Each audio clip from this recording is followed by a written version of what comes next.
বিসমিল্লাহির রহমানির রহিম। পবিত্র কোরআনে অসংখ্য জায়গায় সৎকর্মের প্রতি গুরুত্ব আরোপ করা হয়েছে এবং এক জায়গায় বলা হয়েছে সৎকর্ম সম্পাদনের জন্য দল গঠন করতে হবে। এমনটি কথাটি আজটি এমন যে তোমাদের ভিতরে এমন একটি দল থাকবে যারা সৎ কাজের আদেশ দেবে এবং অসৎ কাজ থেকে মানুষকে দূরে রাখবে। অর্থাৎ মহান রব্বুল আলামিন তার পবিত্র কোরআনে মানুষের উদ্দেশ্যে বলেছেন যে অবশ্যই মানুষকে দলভুক্ত থাকতে হবে।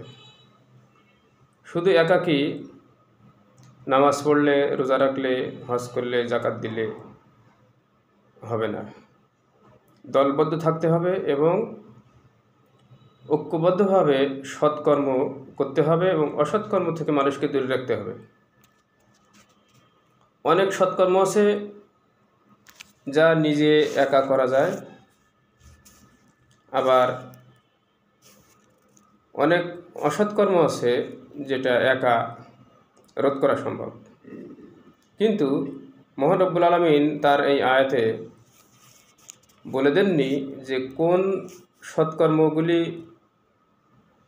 করতে হবে বা কোন অসৎকর্মগুলি করতে হবে, এরকম কিন্তু বলিনি। অর্থাৎ সৎকর্ম, যত সৎকর্ম আছে সব কিছু করতে হবে এককভাবে এবং দলগতভাবে। আবার অসৎকর্ম সমাজে যা আছে এককভাবে এবং সম্মিলিতভাবে তার বিরুদ্ধে অবস্থান নিতে হবে। কোরআনের কথাটি এমন। আমরা যদি কোনো দল করি, সেই দলকে কিন্তু আল্লাহ কোনো দলের কোনো প্রকৃতি উল্লেখ করে দেননি। যে দলের কথা উনি বলেছেন, কিন্তু দল কিন্তু একজন দিয়ে কিন্তু দল হয় না। দল হতে হলে একাধিক লোক লাগবে এবং অবশ্যই একজন মানুষকে ওই দলভুক্ত থাকতে হবে এবং সব মানুষ এক দলভুক্ত থাকবে কথাটি এমন না, কারণ সব মানুষ, সারা বিশ্বের মানুষ তার এক দলভুক্ত হতে পারে না। তাদের দেশ আলাদা, ভূখণ্ড আলাদা, তাদের সময় এর পদ্ধতি আলাদা, কোথাও রাত হয়, কোথাও দিন হয়। কারো কাজ, একজন কাজ করবে, আমাদের যেমন কাজ করার সময় অন্যদের রাত। যদি কোনো দলগতভাবে কোনো কিছু করতে হয় তাহলে সেই ভূখণ্ডের উপযোগী আমাদের যারা পরিচিত বা যারা আছে আর কি কাছের মানুষ, তাদের নিয়ে দল করা এখানে কথা বলা হয়েছে। অর্থাৎ পৃথিবীতে একাধিক দল থাকতে পারে, কিন্তু প্রত্যেকটা মানুষ তারা কোনো না কোনো দলে তাদের অন্তর্ভুক্ত থাকতেই হবে। দলে থাকা, দল মানে একটা দলের সদস্য থাকা, কর্মী থাকা, নেতৃত্ব থাকা, এই মিলেই হলো দল। সমষ্টিগতভাবে কোনো একখানে থাকা, উদ্যোগ, সম্মিলিত উদ্যোগ কোনো কিছু করা মানে সেটা হচ্ছে দল। এখন এই দলভুক্ত না থাকলে আপনার ইবাদত, মানে এখানে আল্লাহর সরাসরি আদেশ লঙ্ঘন করা হবে যদি আমরা কোনো দলভুক্ত না থাকি। তো সে দলটা কি নামে হবে আল্লাহ কিন্তু বলেননি। সেটা ইসলামিক নাম দিতে হবে না কোনো নাম উনি ওইভাবে বলা হয়নি। আমাদের যে সমস্ত সমাজে অন্যায় হয় সেটা ব্যক্তিগত পর্যায়ে হয়, সামাজিক পর্যায়ে, রাষ্ট্রীয় পর্যায়ে হয়। অর্থাৎ সকল অন্যায়কে প্রতিহত করার জন্য এখানে কোরআনে নির্দেশ দেওয়া হয়েছে। তাহলে আমরা যদি এককভাবে থাকি তাহলে তো আমরা রাষ্ট্রীয় বা বৃহৎ গোষ্ঠীগত অন্যায়ের বিরুদ্ধে আমরা তো অবস্থান নিতে পারবো না। অতএব সেখানে অবশ্যই দলের অপরিহার্যতা রয়েছে। আমাকে সেদিন একজন আইনজীবী, উনি নামাজ পড়েন, দাড়ি আছে, লম্বা দাড়ি, টুপি থাকে, কিন্তু উনি কোনো দল করেন না। উনি আমাকে বলছেন যে আপনি বাংলাদেশ কংগ্রেস করেন, এটা হলো শয়তানের দল। কেন শয়তানের দল? যে এটা কোরআন হাদিসের পরিপন্থী। আপনাকে অবশ্যই ইসলামিক দল করতে হবে, ইসলামিক কোরআন ভিত্তিক, হাদিস ভিত্তিক দল করতে হবে। এখন তাহলে আমি ওনাকে জিজ্ঞেস করলাম যে আপনি তাহলে কোন দল করেন? আমার সেই দল সম্পর্কে আমাকে একটু অবগত করেন যে আপনি কোরআন এবং হাদিস ভিত্তিক যে দল সেটা আমি একটু দেখি, আমি যদি ভুল পথে থাকি আপনারটা আমি দেখব। এখন উনি বলেন না, আমি কোনো দল করি না। তাহলে আপনি দল করেন না, তাহলে আপনি তো কোরআনের এই আদেশ লঙ্ঘন করলেন। বলছে হ্যাঁ, আমি সেরকম দল পাই না বলে করি না। তাহলে দল পান না, তাহলে আপনি এককভাবে করেন।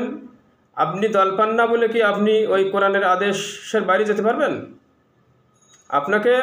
আপনি দুজন মিলে করেন, একাধিক নিয়ে করেন, এবং আপনাকে অবশ্যই সেই দলের কাজ হবে সৎকর্ম করা এবং অসৎকর্ম থেকে মানুষকে দূরে রাখা। সেই অসৎকর্ম রাষ্ট্রীয় অসৎকর্ম হতে পারে, সমষ্টিগত বা ব্যক্তিগত ক্ষেত্রে যে কোনো অসৎকর্ম হতে পারে। আপনি তো এই সমস্ত পালন করছেন না। আপনি এককভাবে নামাজ রোজা করে তো আপনার আল্লাহ তো খুশি হবে না, কারণ আল্লাহ তো আপনার জিজ্ঞাসা করবে যে তোমার দল কী ছিল। তো বলবে উনি ইসলাম তো দল বলতে ওইরকম, ইসলাম তো একটা ধর্ম, এটা তো ইসলাম মানে একটা সারা বিশ্বের মানুষ তো একটা দলের ভিতরে না, এর ভিতরে তো আপনার ইসলামে থেকে তো আপনি তো অন্যায়ের যে রাষ্ট্রে যে অন্যায় হচ্ছে আপনি কি প্রতিবাদ করেন? তো এখন এই বিষয়গুলো আমাদের ভাবতে হবে। আমরা পাপের সঙ্গে অসৎকর্ম কি? অসৎকর্ম বুখারী মুসলিম শরীফের হাদিসে বলা হয়েছে যে মহানবী সাল্লাল্লাহু আলাইহি ওয়াসাল্লাম বলছেন, পাপ ওই জিনিস যা তোমার মনে দুশ্চিন্তার উদ্রেক করে এবং লোকে জেনে ফেলুক এটা তুমি পছন্দ করো না। এই হচ্ছে পাপ বা অসৎকর্মের সংজ্ঞা। এমন কাজ যা আমরা গোপনে করতে চাই, লোকে জেনে ফেলুক, এবং আমি এটা পছন্দ করি না। এটা হচ্ছে এবং আমার মনে দুশ্চিন্তার উদ্রেক করে। আমি যদি কোনো অন্যায় করি অবশ্যই আমার মনে দুশ্চিন্তার উদ্রেক করবে এবং আমি সেটা গোপনে করতে চাইব। সেটা হচ্ছে পাপ বা অসৎকর্ম।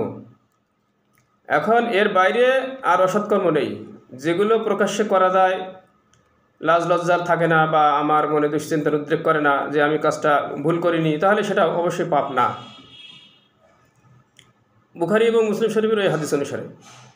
এখন আসুন ধর্ম ও রাজনীতি। এখন আমার ধর্ম পালন করতে গেলে তো আমাকে ইসলাম ধর্ম পালন করতে গেলে বিশেষ করে আমাকে অবশ্যই দলভুক্ত থাকতে হবে, এবং সেই দলের কাজ হবে সৎকর্ম করা এবং অসৎকর্ম থেকে দূরে রাখা।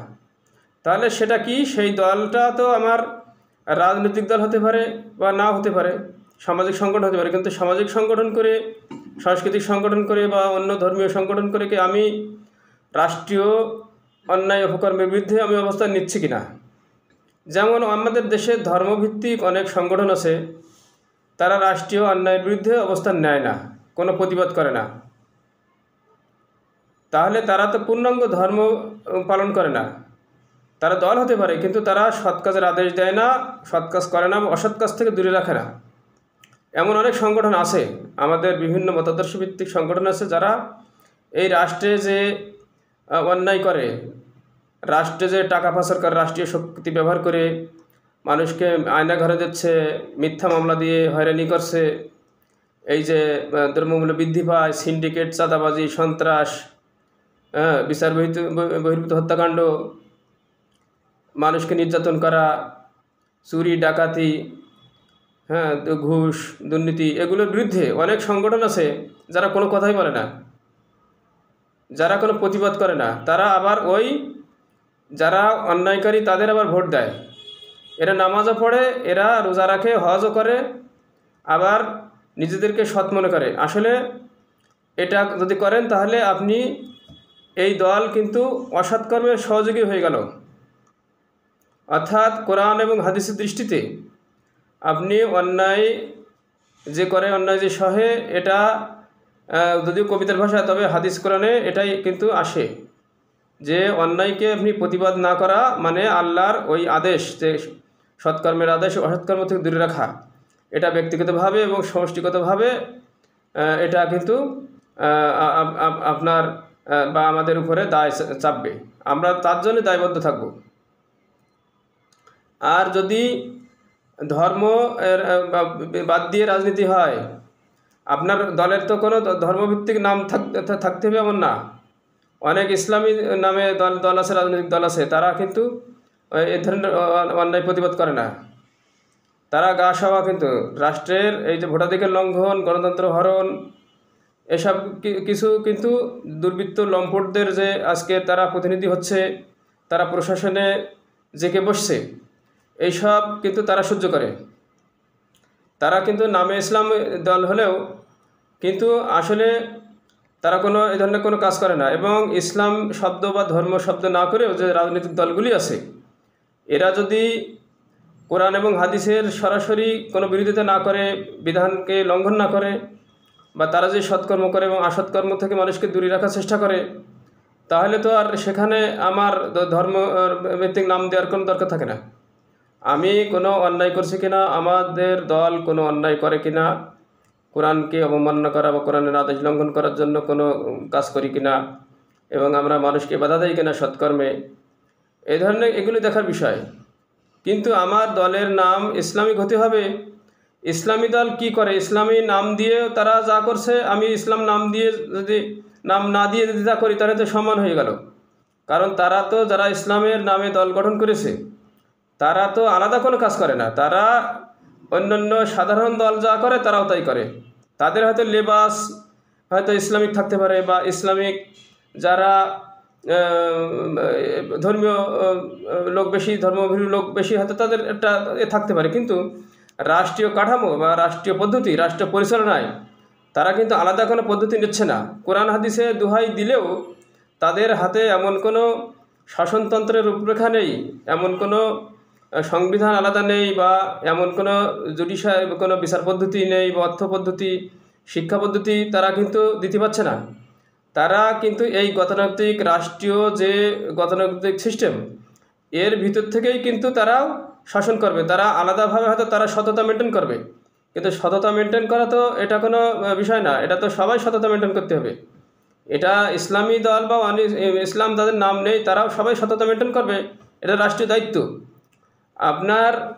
এজন্য ধর্ম ও রাজনীতি এটা কোনো বিচ্ছিন্ন বিষয় না। ধর্ম আপনার রাজনীতি যারা করে, তারা রাষ্ট্রীয় পর্যায়ে গিয়ে মিথ্যা কথা বলা কি তাদের জন্য, সবার জন্য মিথ্যা কথা নিষেধ, দুর্নীতি করা, ওখানে ঘুষ খাওয়া, সবাই ঘুষ দাতা, ঘুষ গ্রহীতা সবাই জাহান্নামের আগুনে জ্বলবে। সুদ, যারা সুদের কারবারের সাথে জড়িত, তারা তাদেরও এটা জাহান্নামে যেতে হবে। তারপরে যারা চুরি করবে, মিথ্যা কথা বলবে, তাদের সাজা আছে। এগুলো ধর্মে বলা হয়েছে। তা ধর্ম কি, আপনি যখন রাষ্ট্রীয় চেয়ারে বসবেন তখন কি এই ধর্মবিধান আপনার উপর প্রযোজ্য না? অবশ্যই প্রযোজ্য। অতএব ধর্ম এবং রাজনীতিকে বিচ্ছিন্ন করার কোনো সুযোগ নেই। এখন আপনি নামে রাজনৈতিক দলের নাম, ধর্মের নাম দিলেন, আর বাস্তব ক্ষেত্রে আপনি একই কাজ করলেন, তাহলে তো কোনো পার্থক্য থাকলো না। অতএব যারা রাজনৈতিক দল, সাধারণ নামে যারা রাজনৈতিক দল করে, তারা যদি সৎকর্ম করে এবং অসৎকর্ম থেকে তারা মানুষকে দূরে রাখে, তাহলে কোরআনের ওই আয়াত অনুসারে তারাও আল্লাহর প্রদত্ত নির্দেশ তারা পালন করলো। ধন্যবাদ।